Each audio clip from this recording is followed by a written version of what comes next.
In this video, we'll examine the similarities and differences between Sikhism and Buddhism. It's often good to examine different belief systems and compare them to our own faith, and oftentimes we'll see striking similarities and, of course, some differences also. So we'll start with the similarities. Sikhism and Buddhism both were founded in India, so they share a lot of beliefs. For example, Buddhism and Sikhism both believe in reincarnation. They both believe in the theory of karma, that good and bad karma are accumulated and we are responsible for the fruits of that karma. They also believe in the idea of meditation as a means to go beyond all pain and suffering. So if we look at things historically, Buddhism was founded by Gautam the Buddha, who was born in Nepal 500 years before the birth of Christ. And so the legend is that at the age of 29, he left home in search of enlightenment.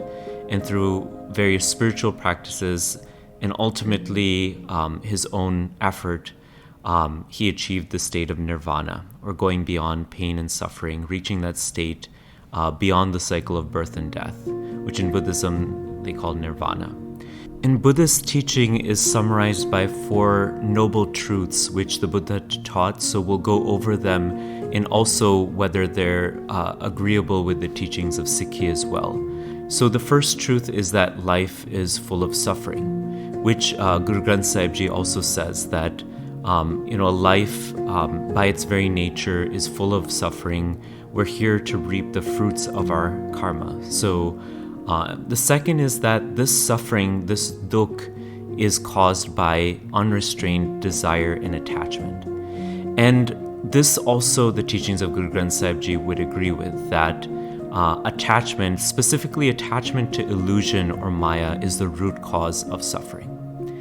And the third truth that Buddhism teaches is that suffering can be ended, which Gurbani would also agree with this, that there is a very clear path out of suffering. And then the fourth noble truth talks about the eightfold path to remove suffering, which is kind of like the path of meditation that's taught by Buddhism.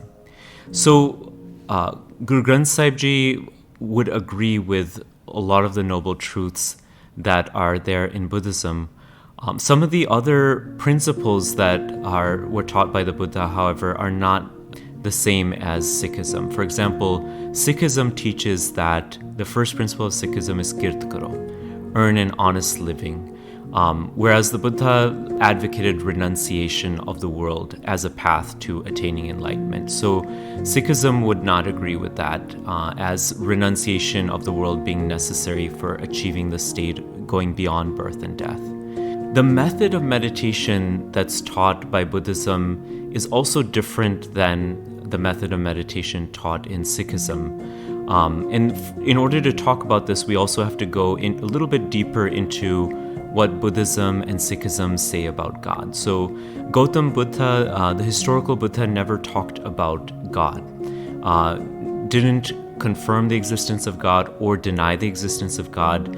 He said that learn the way to remove suffering, and that is the path. But in Sikh beliefs, there is definitely a belief in God. In fact, the Sikh scripture opens with Japji Sahib, which starts with the Mool Mantra, which is the description of all of God's virtues.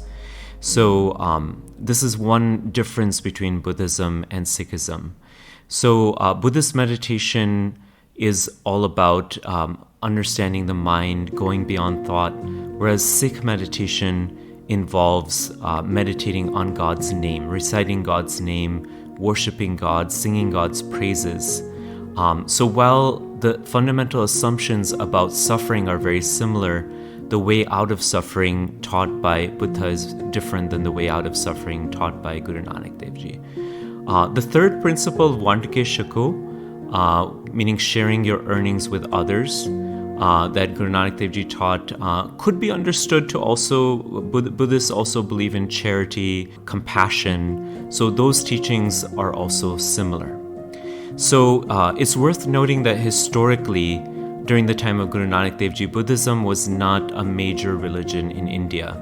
There was a time when India was a Buddhist country around the time of Ashoka, which is about 300 years before the birth of Christ. But throughout the centuries, the teachings of Hinduism, especially the teachings of Vedanta as taught by Shankara, they kind of gained prevalence and Buddhism lost influence, while Buddhism retained its influence over much of Asia. So by the time of Guru Nanak Dev Ji in the 16th century, Buddhism was not a major religion in India. Although Guru Nanak Dev Ji did meet Buddhists during his travels throughout the world in Tibet and Sri Lanka. Buddha is mentioned in Guru Granth Sahib Ji, and specifically the state of being a Buddha or an awakened one. In Japji Sahib, Guru Nanak Dev Ji says, Kete Siddh Buddh Nath Kete, Kete Devi Ves. So many Siddhas and Buddhas, so many yogic masters, so many goddesses of various kinds.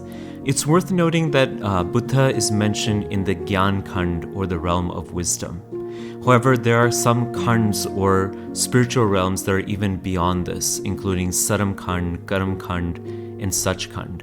And so the highest status in Sikhi is actually not being a Buddha or an awakened one, but being a Bhagat or a devotee of God. Because Bhagats develop in the Karam Khand, which is a higher spiritual realm.